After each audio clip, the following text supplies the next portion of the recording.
Yes, note sir. Yes, sir. Note हो गया था ना? चलिए, तो आपको इतना आइडिया मिल गया है कि हमें ग्रेविटेशनल पोटेंशियल क्या होता है। नोट करके एक पॉइंट लिख लो फटाफट, जो इंपॉर्टेंट पॉइंट है, कंक्लूजन ऑफ दैट जो अब तक हमने डिस्कशन किया है। लिखो, electrostatics force are conservative force, electrostatics force are conservative force like gravitational force. Electrostatics force are conservative force like gravitational force. ठीक है, नेक्स्ट उसी पॉइंट में नेक्स्ट पैराग्राफ करके लिखिए, work done are independent, work done are independent on the path by conservative force, work done are independent on the path by conservative force, only depends on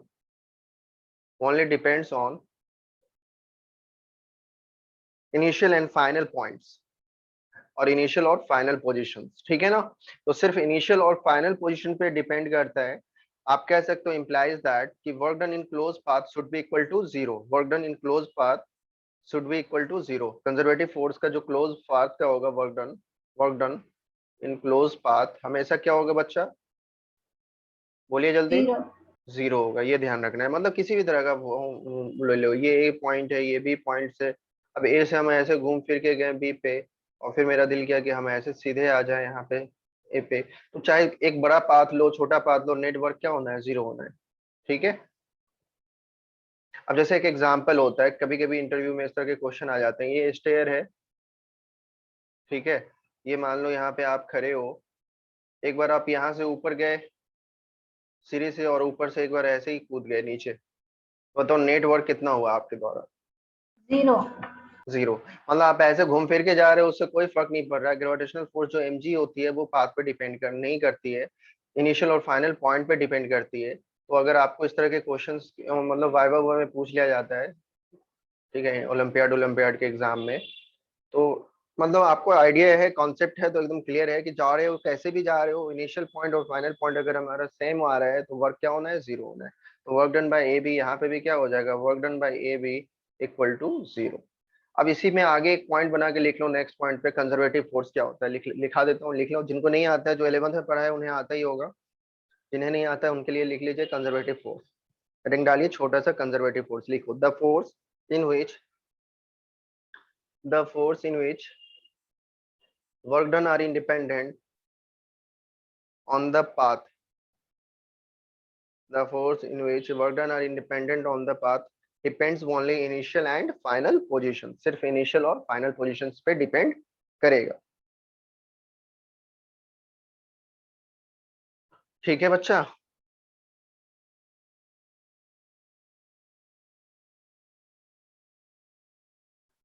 Yes, sir. चलिए next heading डालते हैं, potential energy and potential. तो अगला heading आप लोग डाल लें फटाफट कॉपी में। हम लोग अपने टॉपिक पे पहुंच गए, electrostatics potential energy, electrostatics potential energy, इसको बेसिकली यू से रिप्रेजेंट करेंगे हम लोग। ठीक है, हेडिंग डाल लीजिए, लिखो, इसको डेफिनेशन लिखा दे रहा हूँ, लिखिए फटाफट। पोटेंशियल एनर्जी और potential energy difference, potential energy और पोटेंशियल एनर्जी, जब पोटेंशियल एनर्जी बोलेंगे तो क्या मान के चलना है? कहाँ से चार्ज को लाना है बच्चा? बार बार बोलने की जरूरत नहीं, इन्फिनिटी से। और पोटेंशियल एनर्जी डिफरेंस बोलेंगे तो उधर कहाँ से लाना है? किसी एक पॉइंट से दूसरे पॉइंट पे। ठीक है, अगर मैं From one point to another. ठीक है, तो लिखिए पोटेंशियल एनर्जी या potential energy difference between two point is the potential energy or potential energy difference between 2 points is the work required to be done by an external force,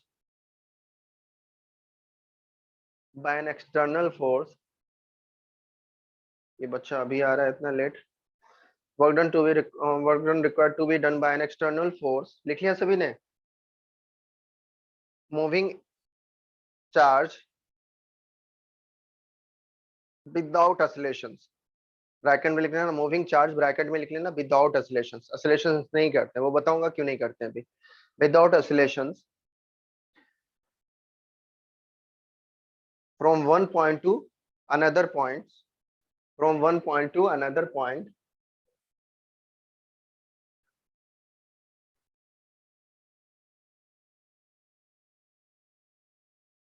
against electric field,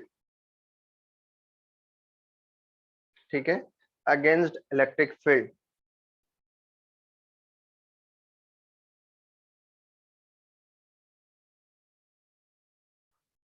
ये हमारा electric field है। एक point मान लो यहाँ था और एक point हमने मान लिया इस इलेक्ट्रिक फील्ड में ही बी पॉइंट से आए। तो बच्चा हमें कहाँ से कहाँ एक चार्ज को लेके आना है। मान लो क्यू चार्ज है, क्यू नोट चार्ज है, जिसे हमें ए से बी पे लाना है। कहाँ से कहाँ लाना है? ए से बी पे लाना है। इसके कई रास्ते हैं। हमने मान लो ये डॉटेड लाइन जो लिया है ना, इस पे हमें लेके आना है। ये इलेक्ट्रिक फील्ड है। किसी पॉइंट पे किसी टाइम पे मान लो यहाँ पे हम रहे होंगे। यहाँ पे जब रहे होंगे तो बताओ यहाँ पे ये डी डी एक्स छोटा सा डिस्प्लेसमेंट हुआ होगा मान लो, ठीक है। तो ये बताओ बच्चा कि जब यहाँ पे रहे होंगे तो यहाँ पे डी एक्स डिस्प्लेस करने के लिए कितना वर्क करना पड़ा होगा हमें? D W. DW। क्लियर आ रहा है? सभी को फील हो रहा है? और ये जो यस हमारा सर। वर्क होगा अच्छा। इस पॉइंट पे, जो चार्ज पे जो फोर्स लग रही होगी, इस डायरेक्शन में कितनी फोर्स लग रही होगी जल्दी बताएं? इस डायरेक्शन में QE। कितनी? क्यू ई, मतलब क्यू नोट इंटू ई फोर्स लग रही होगी। आप किधर फोर्स लगा रहे होगे? जिधर डिस्प्लेस करना चाह रहे हो इस डायरेक्शन में आप फोर्स लगा रहे होगे, एफ एक्सटर्नल। अरे बोलो। और ये फोर्स को हम यस क्या सर। बोल देते हैं? इलेक्ट्रोस्टैटिक फोर्स बोल देते हैं, एफ ई। तो हमने क्या लिखा है कि इलेक्ट्रोस्टैटिक फोर्स किसके इक्वल होना चाहिए? एक्सटर्नल फोर्स के इक्वल। हर एक एक्सटर्नल। पॉइंट पे, हर एक पॉइंट पे। क्यों? क्योंकि without oscillation a should be equal to oscillation should be equal to क्या होना चाहिए? जीरो। और ये तभी पॉसिबल है जब हमारा दोनों फोर्स क्या हो, हर एक इंस्टेंट पे क्या रहो, इक्वल रहो। मतलब हम चार्ज को बिना ऑसिलेशन के मूव कराएंगे। अगर हमने ऑसिलेशन कर दिया तो क्या होगा? ऑसिलेशन अगर हम कर देते हैं बच्चा, तो यहाँ पे एक एनर्जी इमिट हो जाएगी in the form of electromagnetic wave, radiation. ठीक है, रेडिएशन के फॉर्म में। फिर हम ये नहीं कर पाएंगे, conservation of energy, work energy theorem नहीं लगा पाएंगे। जो हमने वर्क किया वो एनर्जी पहुंच गई, काइनेटिक एनर्जी, पोटेंशियल एनर्जी, जो भी हम बोल रहे हैं अभी। बेसिकली जो वर्क कर रहे हैं हम पोटेंशियल एनर्जी से इक्विवेलेंट कर रहे हैं। फिर हम नहीं कह पाएंगे, क्यों? क्योंकि अब हमारी कुछ एनर्जी भाग गई, उसे हमने पकड़ नहीं पाया और वो कैलकुलेट भी नहीं कर पाया। इसलिए हम क्या चाहते हैं? हम चाहते हैं कि हमारा क्या हो, कैलकुलेशन आसान हो, और हम चार्ज को क्या करें, बिना ऑसिलेशन के लेके जाएं, कि मेरा कोई भी एनर्जी का लॉस नहीं हो। किसी किसी बुक में आपको change in kinetic energy should be equal to zero लिख देता है, मतलब काइनेटिक एनर्जी जीरो होना चाहिए। क्यों होना चाहिए? मतलब वेलोसिटी हमारी क्या हो, वेलोसिटी का इंक्रीमेंट और कांस्टेंट। डिक्रीमेंट ना हो, वेलोसिटी कांस्टेंट हो। और जब वेलोसिटी कांस्टेंट होगा तो आप क्या कहोगे? एक्सेलरेशन भी क्या रहेगा? जीरो। या फिर जीरो। आप कह दो कि जो फोर्स जीरो। हमने एक्सटर्नल फोर्स लगाया है उतना ही हमारा इलेक्ट्रोस्टैटिक फोर्स के इक्वल होना चाहिए। और बहुत सारे बच्चा मुझसे ये पूछता है कि सर जब फोर्स इक्वल लगाएंगे तो चार्ज मूव कैसे करेगा? अरे बच्चा, सर मैं फोर्स का यही काम पूछने होता है। वाली थी अभी। हाँ, पूछने वाले थे ना, बहुत सारे बच्चे पूछते हैं नुसरत। तो जब हम फोर्स इक्वल लगाएंगे तो चार्ज को मूव कैसे कराएंगे? अरे फोर्स का काम होता है ऑब्जेक्ट में ऑसिलेशंस करना, ऑसिलेशंस बढ़ाना। F equal to M A होता है। हमने 2 मीटर पर सेकेंड से चार्ज को मूव कराना स्टार्ट किया तो हमने कहा कि 2 मीटर पर सेकेंड से ही वो चल रहा है, उस पर हमने कोई भी फोर्स नहीं लगाया। हमने 20 मीटर पर सेकेंड से मूव कराना स्टार्ट किया तो 20 मीटर पर सेकेंड ही चल रहा है, हमने कोई फोर्स नहीं लगाया। हमने मान लो 2000 मीटर पर सेकेंड से मूव कराना स्टार्ट किया तो हर एक इंस्टेंट पे उसकी स्पीड उतनी ही मेंटेन रख रहे हैं, हमने कहा कि कोई एक्सटर्नल फोर्स नहीं लगा। तो फोर्स का काम होता है स्पीड को बढ़ाना या फिर स्पीड को कम करना। अगर हमने ब्रेक लगाया तो स्पीड कम हो जाएगी, अगर हमने एक्सीलरेट की स्कूटी बाइक कार को तो स्पीड बढ़ जाएगी, मतलब उसमें एक्सीलरेशन आ जाएगा। क्यों ऐसा होता है? तो बचपन से आपने एक फॉर्मूला पढ़ा है, F equal to M A, पढ़ा है ना? अरे बोलो। Force equal to yes sir. Mass into yes acceleration. Sir. आपको ये पता है कि मास कोई भी चीज का तो चेंज होता ही नहीं है, ये तो कांस्टेंट चीज है भैया। मास तो मास होता है, वो तो वही रहेगा हमारा। तो चेंज क्या होता है? मतलब आप ये समझो कि किसी भी चीज पे आप अगर फोर्स लगा रहे हो तो आप उसमें एक्सेलरेशन दे रहे हो, और कहीं पे भी अगर एक्सेलरेशन आ रहा है और कोई फोर्स नहीं दिख रहा है तो एक नए फोर्स को इंट्रोड्यूस करना पड़ेगा, जिसको हम सूडो फोर्स करेंगे, सेंटीपिटल फोर्स, सेंट्रीफ्यूगल फोर्स। ये सब कहीं कोई दिखता है, कोई लगाता है? नहीं। आता है। क्यों आता है? क्योंकि हमें पता चलता है कि भैया सर्कुलर मोशंस पे ऑसिलेशंस चेंज हो रही है, और ऑसिलेशन चेंज कौन कर रहा है? तो उसके लिए एक फोर्स चाहिए, और फोर्स के लिए हम लोग वहां पे लगा देते हैं एक नया कॉन्सेप्ट, नए टाइप के फोर्स को डिस्कवर करते हैं फिजिक्स की चीजों को बैलेंस करने के लिए, कि एक नए टाइप का फोर्स है जो हम मान लेते हैं कि सेंटर की तरफ लग रहा है, बाहर की तरफ लग रहा है, सेंटीपिटल सेंट्रीफ्यूगल। तो आज से ध्यान रखना है कि कहीं पे भी अगर हमारा फोर्स है, इट मीन ऑब्जेक्ट में क्या आ रहा है? बताओ क्या आ रहा है? ऑसिलेशंस आ रहा है। अगर ऑसिलेशंस एक्सेलरेशन। है तो फोर्स होना ही होना है, चाहे वो आपको दिखाई दे या नहीं दिखाई दे, ढूंढो निकालो, कोई नहीं कोई फोर्स होगा जो ऑसिलेशंस प्रोवाइड कर रहा है। बिना फोर्स के ऑसिलेशन नहीं हो सकता, बिना ऑसिलेशंस के फोर्स नहीं हो सकता। क्लियर है? तो ये हमारा बेसिक फोर्स का F equal to M A का बेसिक फिजिकल सिग्निफिकेंट होता है, यहाँ से समझना होता है। तो हमने ये कहा कि अगर हमने एक्सटर्नल फोर्स इलेक्ट्रोस्टैटिक फोर्स के इक्वल लगाया है, इट मींस हर एक टाइम पे उसकी स्पीड क्या रहेगी, सेम रहेगी, कोई एक्सेलरेशन आया ही नहीं, कोई काइनेटिक एनर्जी में कोई चेंज होगा ही नहीं, बिकॉज कोई भी स्पीड में इंक्रीमेंट और डिक्रीमेंट नहीं होगा। यहाँ तक समझ में आ गया सभी को? अरे बोलो। Yes, sir. तो विदाउट ऑसिलेशंस लिखना चाहो तो यहाँ पे लिख लो, इंप्लाइज दैट, ये डायग्राम बना के, without oscillations means external force must be equal to, without oscillation means external force must be equal to electric force. External force must be equal to electric force.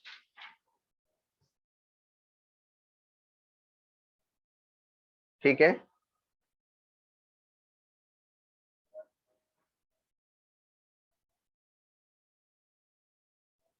लिख लिया? तो हमने potential energy difference मतलब work done जो हमने किया है, जो वर्क हो रहा है वो पोटेंशियल एनर्जी के फॉर्म में स्टोर हो रहा था। हमने कहा कि वो क्या हो रहा है हमारा U B minus U A, और this work is known as the change in potential energy, और इसी वर्क को हमने कहा पोटेंशियल एनर्जी के फॉर्म में हो रहा है। अब देखो, इफ अगर हमने ये कहा कि यू ए मतलब यू ए कहाँ पे हो, एट इन्फिनिटी पे, यू ए जीरो, या फिर ऐसे लिख लो, if A point is zero, A point at infinity, A at infinity, then U A कितना हो जाएगा बच्चों बताओ, जीरो। तो हमारा जो हो जाएगा वो 0. वर्क जो हो जाएगा, जो वर्क हो जाएगा वो पोटेंशियल को डिफाइन कर देगा, पोटेंशियल एट दैट पॉइंट, जिस पॉइंट पे हम चार्ज को लाएंगे, बी पे ला रहे हैं, सी पे ला रहे हैं, डी पे ला रहे हैं। क्लियर है? तो Yes, potential sir. Yes, potential sir. Energy समझ में आ गया। अब अगले टॉपिक पे हम लोग चलेंगे। अब हमें पोटेंशियल का डेरिवेशन हम बाद में करेंगे, अब हम पोटेंशियल के बारे में करेंगे, इलेक्ट्रिक डायपोल की वजह से पोटेंशियल क्या है, पॉइंट चार्ज की वजह से क्या है, उसका ग्राफ कैसा है, क्या है, वो सारी चीजें देखेंगे, एक पोटेंशियल सरफेस को देखेंगे, फिर हम पोटेंशियल एनर्जी पे आएंगे। जैसे मैंने आपको लिखा है, आई थिंक वैसे ही मैं करा दूं तो ज्यादा बेटर है, वो तो है ही नहीं। चलिए, आप लोगों ने कॉपी में लिख रखा है, यहाँ तक सभी को क्लियर हो गया है? नोट डाउन करना है, जल्दी कर लीजिए। किसी को कोई डाउट है पूछ लीजिए, 1 मिनट में रुक रहा हूँ। अभी भी कोई डाउट है पोटेंशियल और पोटेंशियल एनर्जी में तो पूछ लीजिए।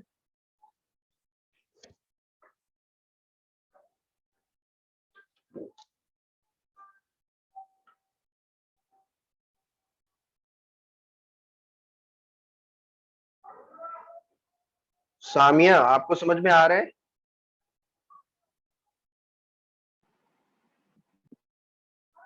सामिया बताएं, समझ में आ रही है?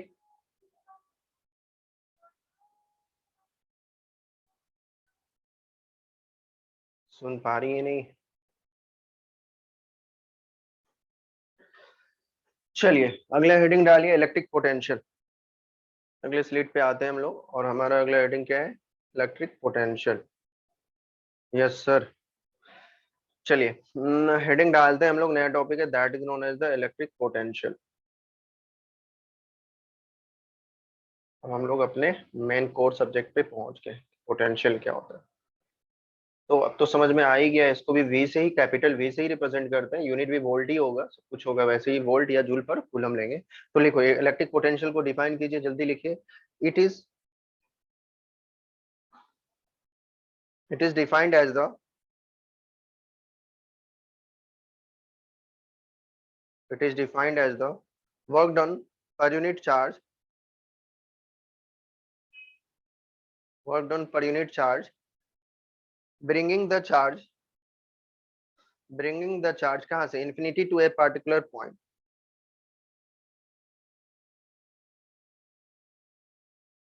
against electrostatic force, Sir, bring bringing the charge bringing के the बाद charge infinity to a particular point against electrostatic force या electric field।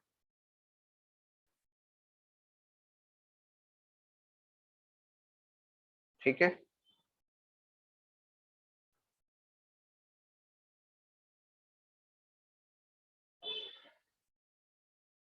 एट इंफिनिटी पे रखा हुआ है क्यू नोट, और कहाँ लेके आ रहे हैं, इस पॉइंट पे, ब्रिंगिंग द चार्ज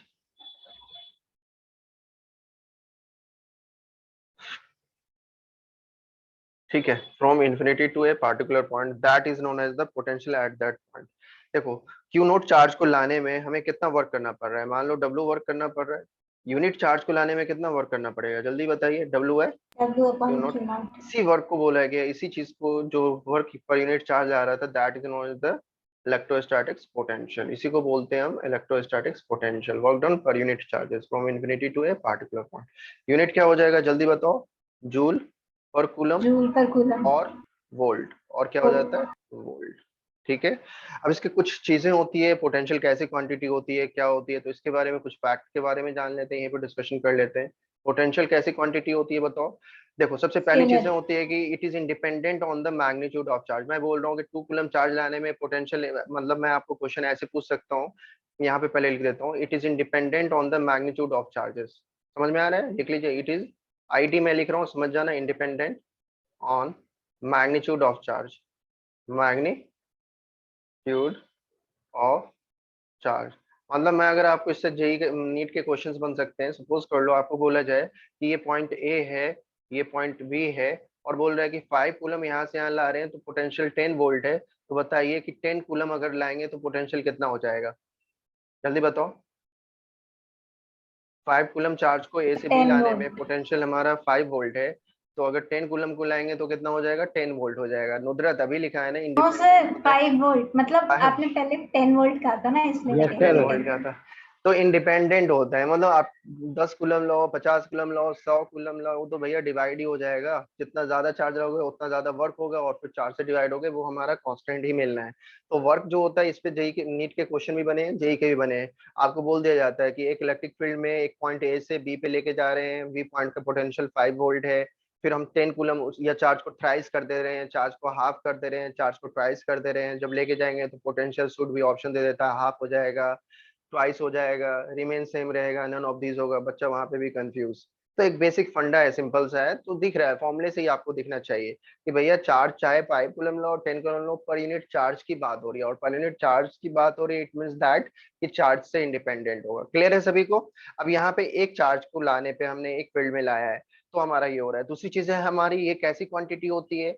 जब कोई भी फिजिकल क्वांटिटी की बात होती है तो दो दो तरह की स्केलर होती है। क्वांटिटी। इसका कोई डायरेक्शन होगा। पोटेंशियल वर्क कैसी होती है हमारी? स्केलर होती है, और पर यूनिट चार्ज है तो ये भी क्या मिलना है? चार्ज भी स्केलर है, तो स्केलर अपॉन स्केलर हमेशा क्या देता है बताओ? Scalar upon scalar. स्केलर हमेशा क्या रहता है? स्केलर। स्केलर रहता है। तो it is a scalar quantity. कैसी है? लिख लेना, it is a scalar quantity. और क्या क्या पॉइंट हो सकता है बताओ?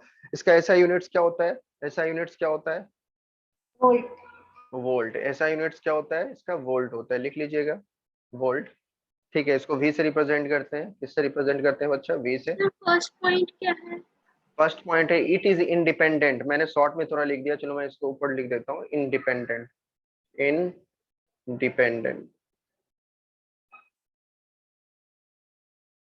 ठीक है, ये इंडिपेंडेंट होता है on magnitude, magnitude of charges पे। मतलब यहाँ से मैं अगर 5 कूलम लेके जाऊँ, 50 कूलम लेके जाऊँ, या 5 लाख कूलम लेके जाऊँ, उस पर कोई फर्क नहीं पड़ेगा। इस पॉइंट का जो पोटेंशियल है बी पॉइंट का वही रहेगा।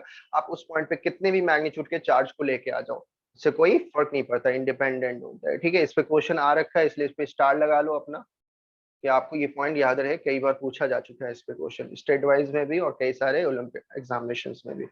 तो एसआई यूनिट्स जो होते हैं वो हमारे क्या हो गए बच्चा? वोल्ट हो गया। और क्या क्या हो सकता है? इसका सीजीएस यूनिट्स भी हो सकता है, जैसे चार्ज का सीजीएस यूनिट लिखा है था ना उधर, बताइए इसका सीजीएस यूनिट क्या हो यस जाता है? सर। स्टेट वोल्ट हो जाता है। लिख लीजिए, सीजीएस यूनिट जो हो जाता है इसका स्टेट वोल्ट हो जाता है। सीजीएस यूनिट्स क्या हो जाता है हमारा? State volt. जैसे वहां पे भी होता था, तो वन स्टेट वोल्ट जो होता है, लिख लो, one state volt equal to 300 volt के, one state volt equal to 300 volt. ये सब मान लिया गया कुछ, कभी कभी अगर आपको सीजीएस में दे दिया जाए या पूछ लिया जाए तो आप कन्वर्ट कर पाओ। वन स्टेट वोल्ट कितने हैं वोल्ट के इक्वल हो जाता है? 300 वोल्ट के इक्वल हो जाता है। उसी तरह से एब्सोल्यूट वोल्ट भी होता है। लिख लो नेक्स्ट, एक और इसी में लिया गया, absolute volt. Absolute volt.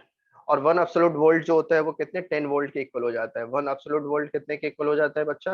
1 AB volt, ऐसे लिखा होता है शॉर्ट में, और वो 10 वोल्ट के इक्वल होता है, 10 वोल्ट।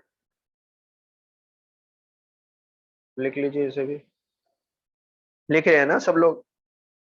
Yes sir. यस उसी तरह सर। से उसी तरह से एक और आता है, आप लोग बचपन में 9th में, electron volt. One electron volt कितने कितने के इक्वल होता है, और किसका यूनिट होता है बताओ? पोटेंशियल का, या क्या किसका यूनिट होता है बताओ? Electron volt. इलेक्ट्रॉन वोल्ट अगर मैं बोला तो वो किसका यूनिट हो जाएगा? जल्दी बताइए। Work done.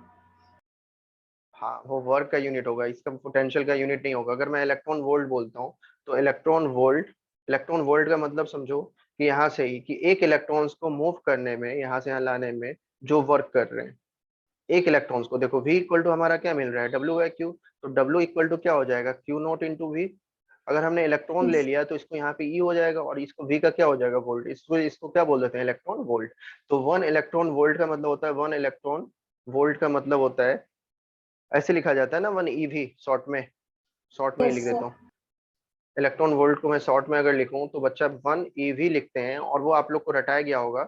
अब बेसिकली क्या हो रहा है, एक इलेक्ट्रॉन्स को 1 वोल्ट पोटेंशियल पे जो जो वर्क हो रहा है वही हमारा 1 eV हो जाता है। तो एक इलेक्ट्रॉन्स का मतलब क्या हो जाएगा बताओ, 1 इलेक्ट्रॉन्स पे कितना चार्ज होता है, वर्क इक्वल टू क्या होता है, चार्ज इंटू पोटेंशियल। अरे बोलो, लूल हो Yes, रहे हो। sir. तो चार्ज कितना है, 1.6 इंटू 10 पे power 1.6 into minus 10 to the power nineteen minus और 19. पोटेंशियल कितना है 1, तो कितना हो जाएगा, ये जूल में कन्वर्ट हो जाएगा ना। तो 1 इलेक्ट्रॉन वोल्ट आपके कितने के इक्वल होता था, याद आ रहा है, कुछ इतना रटाया गया था ना। Yes, कहाँ से sir. आया, आप क्लियर हो गया कि 1 इलेक्ट्रॉन वोल्ट 10 पे पावर 1.6 इंटू, मतलब एक इलेक्ट्रॉन्स को 1 वोल्ट में जो हम मूव करा रहे हैं, जो वर्क कर रहे हैं, 1 वोल्ट पोटेंशियल डिफरेंस में जो वर्क हो रहा है वही 1 इलेक्ट्रॉन वोल्ट कहलाता है। और 1 इलेक्ट्रॉन वोल्ट जो होती है वो वोल्ट की नहीं, ये किसकी यूनिट है, इलेक्ट्रॉन वोल्ट किसकी यूनिट है बताओ, ये किसकी यूनिट है, Work done. वर्क की है, एनर्जी की है। ये Work किसकी यूनिट done. होगी, वर्क की होगी और एनर्जी की होगी, ठीक है। 1 इलेक्ट्रॉन वोल्ट किसकी एनर्जी होगी, वर्क की या एनर्जी की, कभी भी वोल्ट का मत कर देना।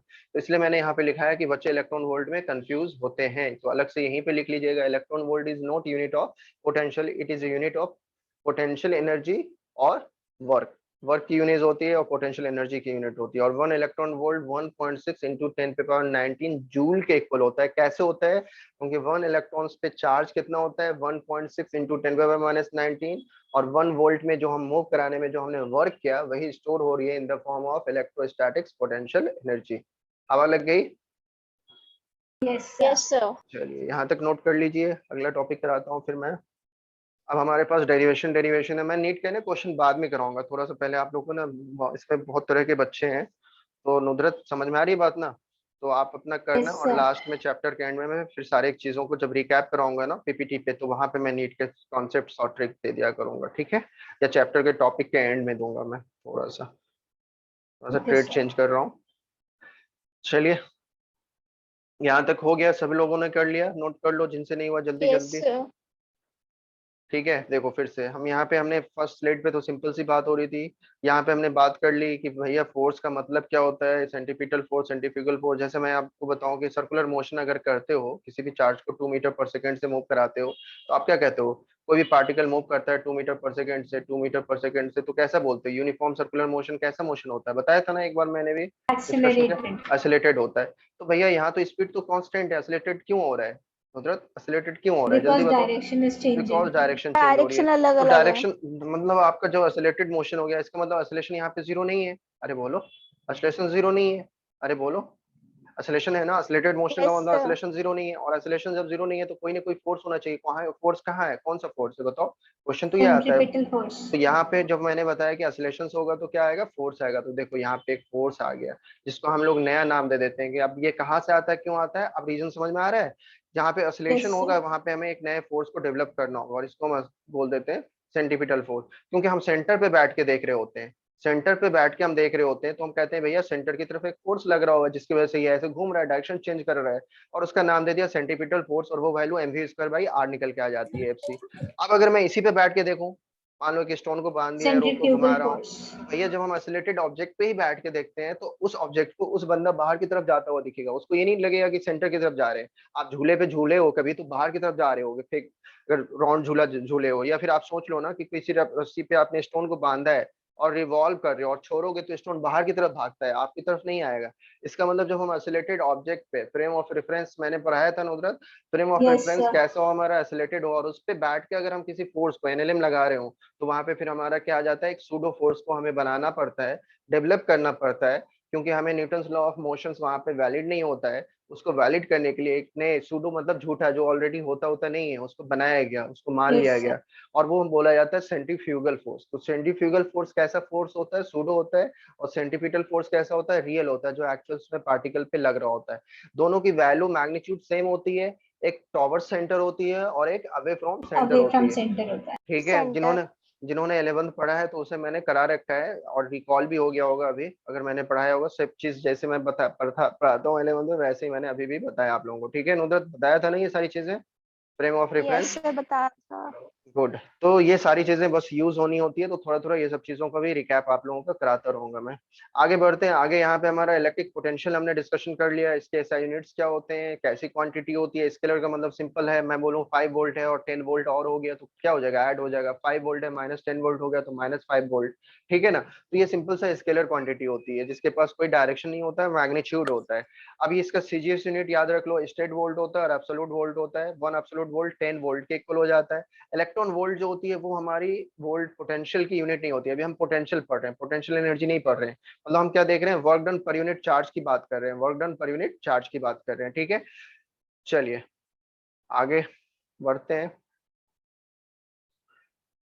ओके अब हमारे पास जो है वो नेक्स्ट है जो बोर्ड के पॉइंट ऑफ व्यू से पूछा जाता है direct.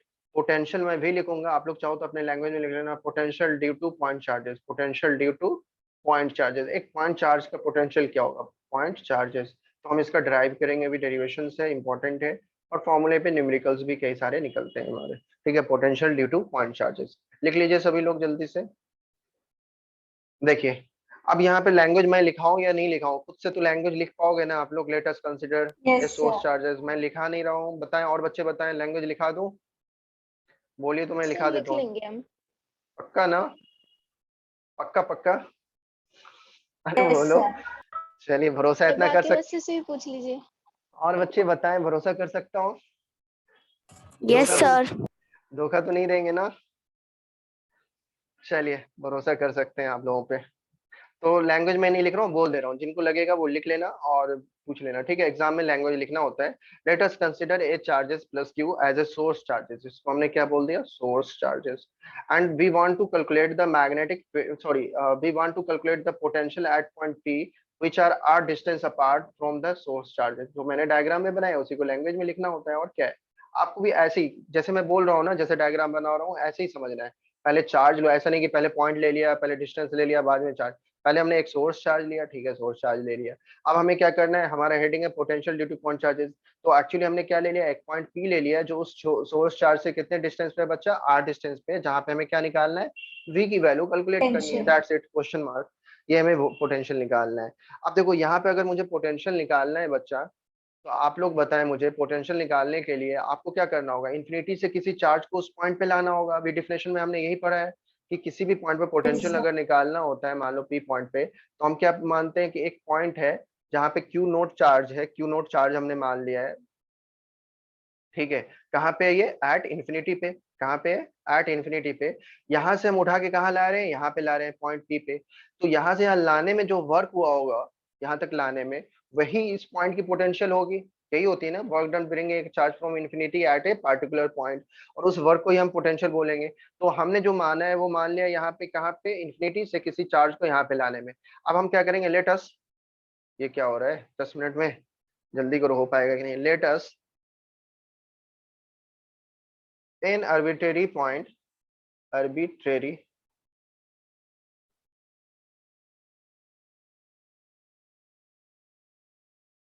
point at distance x। कहाँ पे ले लिया हमने, मान लो डिस्टेंस x पे। तो हमने एक arbitrary पॉइंट ले लिया जहां पे कोई चार्ज होगा। यहाँ पे मान लो हमने ले लिया डिस्टेंस x पे एक पॉइंट ले लिया। ठीक है, ये पॉइंट हमने एक arbitrary पॉइंट ले लिया। समझ पा रहे हो आप लोग, ये कितने डिस्टेंस पे हो जाएगा, इस चार्ज से x डिस्टेंस पे। अब ये जो है at distance x, charge q naught displace, कितना डिस्प्लेस कर रहे होंगे, dx। Yes. To do work, कितना वर्क कर रहे होंगे, डब्ल्यू। डब्ल्यू। dw। अब यहाँ पे जो हमने लिया आर्बिट्रेरी पॉइंट, मतलब x पे जाके एक पॉइंट हमने छोटा सा मान लिया, डिस्प्लेसमेंट हमने कितना करा दिया इस चार्ज का, बताओ। ये छोटा सा डिस्प्लेसमेंट कितना करा दिया, dx करा यस। दिया। तो इस dx को कराने में कितना वर्क करना पड़ रहा है हमें, dw वर्क करना पड़ रहा है। ठीक है, छोटा सा डिस्प्लेसमेंट पे। सबको समझ में आ रहा है? अब ध्यान से देखो, इस पॉइंट पे जो हमने dx डिस्प्लेस कराया, d मतलब बहुत छोटा है। यहाँ पे हमारा इधर कौन सा फोर्स लग रहा होगा, इलेक्ट्रोस्टैटिक फोर्स। और इधर क्या लगा रहे होंगे बताओ, एक्सटर्नल फोर्स लगा एक्सटर्नल रहे होंगे। फोर्स। इधर हम क्या लगा रहे होंगे, एक्सटर्नल फोर्स। और आपको पता है कि इलेक्ट्रोस्टैटिक फोर्स आप किसके इक्वल लगा रहे होगे, एक्सटर्नल फोर्स के इक्वल लगा रहे होगे। बोलो बोलो। Yes sir. इलेक्ट्रोस्टैटिक फोर्स जो होगा magnitude wise, electrostatic external force किसके इक्वल लग रहा होगा, बोलो। इलेक्ट्रोस्टैटिक फोर्स के इक्वल लग रहा होगा। Electrostatic force. अब अगर मैं वर्क निकालना चाहूँ, D W work equal to क्या होता है, फोर्स इंटू छोटा सा वर्क है तो छोटे सा डिस्प्लेसमेंट हो रहा होगा, मतलब एक्सटर्नल फोर्स इंटू डिस्प्लेसमेंट उसी के अलोंग हो रहा है, जिस डायरेक्शन में हमारा डिस्प्लेसमेंट हो रहा है उसी डायरेक्शन में फोर्स लग रहा है, तो कॉस कितना हो जाएगा इसके बीच में, 0 डिग्री। 0 degree. अरे बोलो, लिख सकते हैं ना, Yes, sir. क्लियर है। Yes, sir. चलो अब एक काम करो, ऐसे नहीं लिखो, ऐसे लिखो, इसको हटा दो और आसान करा देता हूँ। देखो यहाँ पे एफ डॉट डी एस लिख लिया हमने, क्योंकि उसी डायरेक्शन में लग रहा है, बट एक्सटर्नल फोर्स हम कितना लगा रहे हैं, इलेक्ट्रोस्टैटिक फोर्स के इक्वल लगा रहे हैं ना, इलेक्ट्रोस्टैटिक फोर्स के इक्वल लगा रहे हैं ना, तो यहाँ पे हम एफ इलेक्ट्रो लिख सकते हैं, बोलो, into D Yes, S sir. But अब एंगल कितना हो जाएगा बच्चा, अब एंगल तो 0 डिग्री नहीं रहेगा, कितना हो Plus जाएगा, 180. cos 180 डिग्री हो जाएगा। सबको समझ में आ 80 रहा है degree. कि हमने F D S F external को एफ इलेक्ट्रिक फोर्स में कन्वर्ट कर दिया है। अब जब हमारा cos 180 डिग्री की वैल्यू नुदरत कितनी होती है, -1 होती है, -1. सबको पता है ना। cos 180 डिग्री कितना होता है बच्चा, मैं यहाँ पे लिख देता हूँ, cos 180 डिग्री की वैल्यू कितनी हो जाती है, -1 हो जाती है। ध्यान से देखना, जहां पे नहीं है पूछ लेना, लैंग्वेज मैंने थोड़ा बहुत लिखा दिया है, आप बाकी अपने से लिख सकते हो। अब देखो इलेक्ट्रोस्टैटिक फोर्स कितना होता है, हमें पता है कि क्यू नोट है और उस पॉइंट पे इलेक्ट्रिक फील्ड मान लो कितनी रही होगी, ई रही होगी, इस पॉइंट पे इलेक्ट्रिक फील्ड एक्स पॉइंट पे ई रही होगी, ठीक है ना। तो क्यू नोट इंटू ई, और यहाँ पे क्या हो जाएगा, डी एक्स, बोलो, और यहाँ पे cos Yes, 180 sir. डिग्री क्या हो जाएगा, -1। Therefore we can say that कि जो नेट वर्क हो रहा होगा, नेट स्लिट पे हम लिख करेंगे, जल्दी से लिखिए, पहले यहाँ तक लिख लीजिए आप लोग, जल्दी लिखिए।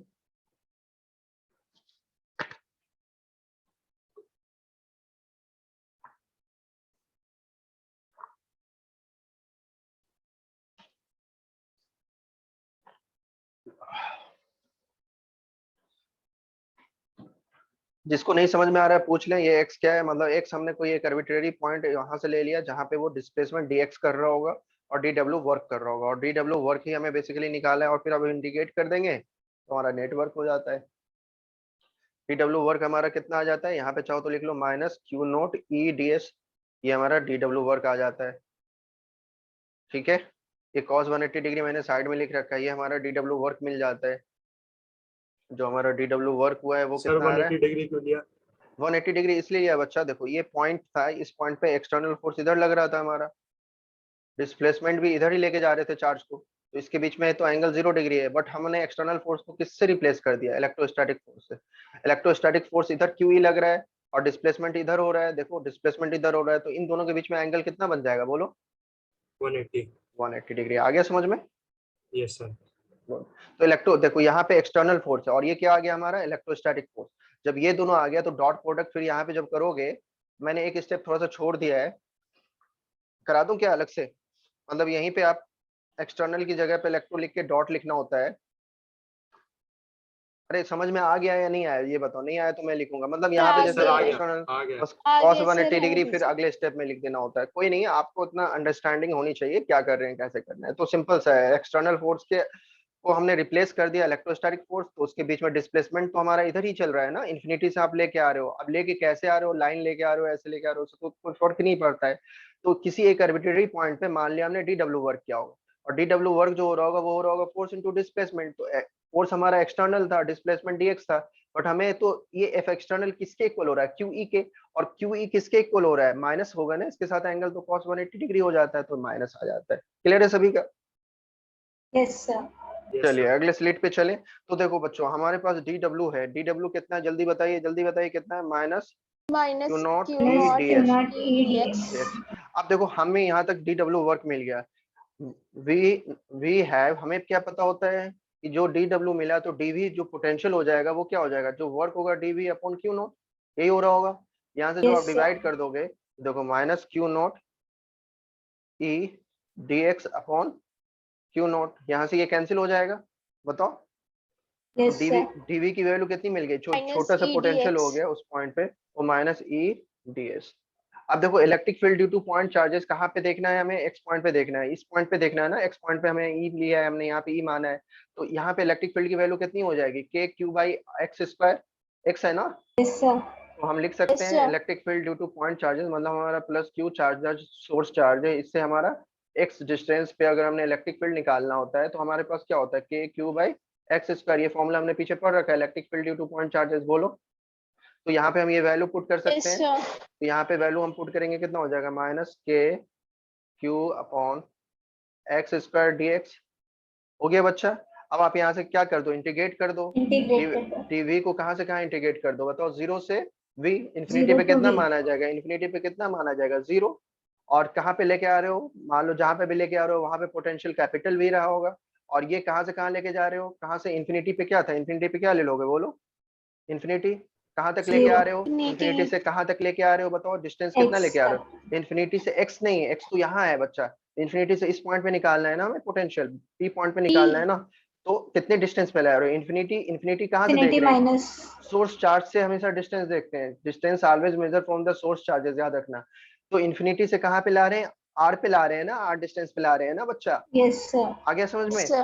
डिस्टेंस सोर्स चार्ज से देखते हैं, इन्फिनिटी से अगर हम सोर्स चार्ज के पास ले आएंगे तो जीरो डिस्टेंस, इन्फिनिटी से कहाँ पे निकालना चाह रहे हैं हम, आर डिस्टेंस पे, तो क्या R बोलेंगे, आर। distance पे. इन्फिनिटी कहाँ से है, सोर्स चार्ज से इन्फिनिटी पे है, R distance. कहाँ पे लाना है, आर पे लाना है। सबको समझ में आ गया, तो क्या हो जाएगा, लिमिट इन्फिनिटी से आर। आर क्यों हुआ समझ में आया ना सबको, एक्स क्यों नहीं हुआ, एक्स तो वो पॉइंट था हमें टोटल निकालना है, तो ये वी हमारा नेट हो गया, वी हमारा जिस पॉइंट पे हमें निकालना था वो पी पॉइंट पे वीपी हो गया। अब देखो यहाँ से कॉमन बाहर क्या क्या निकल रहा है, बाहर क्या क्या निकल रहा है, माइनस के क्यू बाहर निकल रहा है, कॉमन निकल Minus रहा है। KQ. और इंटीग्रेशन क्या क्या लग जाएगा बताओ, एक्स पे power minus two D x, यही हो रहा होगा इन्फिनिटी से Yes, sir. आर। अब इसे सॉल्व करते हैं यहाँ पे फटाफट, इंटीग्रेशन सबको आता है ना, बेसिक फॉर्मूला सबको आता है ना, मैं यहाँ पे लिख दूंगा, जिनको नहीं आता है इंटीग्रेशन का भी, देखो सिंपल सा होता है, एक्स पे पावर एन डी एक्स जब हमारा होता है तो एक्स पे power N plus one upon Plus N 1 plus upon one N होता N है। plus plus 1. 1. ठीक है, तो यहाँ पे हम यही लगा रहे हैं बच्चे, देखो v इक्वल टू हमारा क्या हो जाएगा, माइनस के क्यू, तो हमारा वैसे ही रहेगा। अब इसको इंटीग्रेट करोगे, तो इंटीग्रेट करोगे तो क्या हो जाएगा, एक्स पे power minus two plus one upon minus two plus one, बोलो आ रहा है ना सभी को, ये इन्फिनिटी से Sir. क्यू, इन्फिनिटी Yes, से sir. आर, इन्फिनिटी से R. आर पे पहुंच गए हम। अब ये सॉल्व कर लीजिए, देखिए क्या हो जाएगा, माइनस के क्यू तो ये ऐसे ही होगा, ये देखो माइनस टू है प्लस वन है, तो एक्स पे पावर कितना बचेगा, माइनस वन। और यहाँ पे भी क्या होगा, माइनस टू तो माइनस वन, ये यहाँ से अभी भी इन्फिनिटी टू आर, ये माइनस से ये माइनस बाहर आके क्या हो जाएगा, प्लस हो जाएगा, बोलो बोलो, Yes, sir. ए क्यू बच गया, बाहर आके प्लस हो गया ना, ये समझ में आ रही है ना, माइनस वन है तो हम बाहर निकालेंगे तो ये प्लस हो गया, मैं डायरेक्ट कर दे रहा हूँ, समझ में आ रहा है सबको, अरे बोलिए, Yes, sir. प्लस हो Yes, गया। Yes, sir. sir. और ये हमारा वन बाई एक्स हो 1 गया, by क्योंकि R. एक्स पे पावर है, और ये इन्फिनिटी से आर हो गया। अब वैल्यू जब मैं पुट करूंगा, जगह ही नहीं बचती है यार, बहुत छोटा सा व्हाइट बोर्ड है चलो जल्दी इसको लिख लो, जल्दी लिख लो, अगला स्टेप करते हैं फिर, जल्दी लिखिए।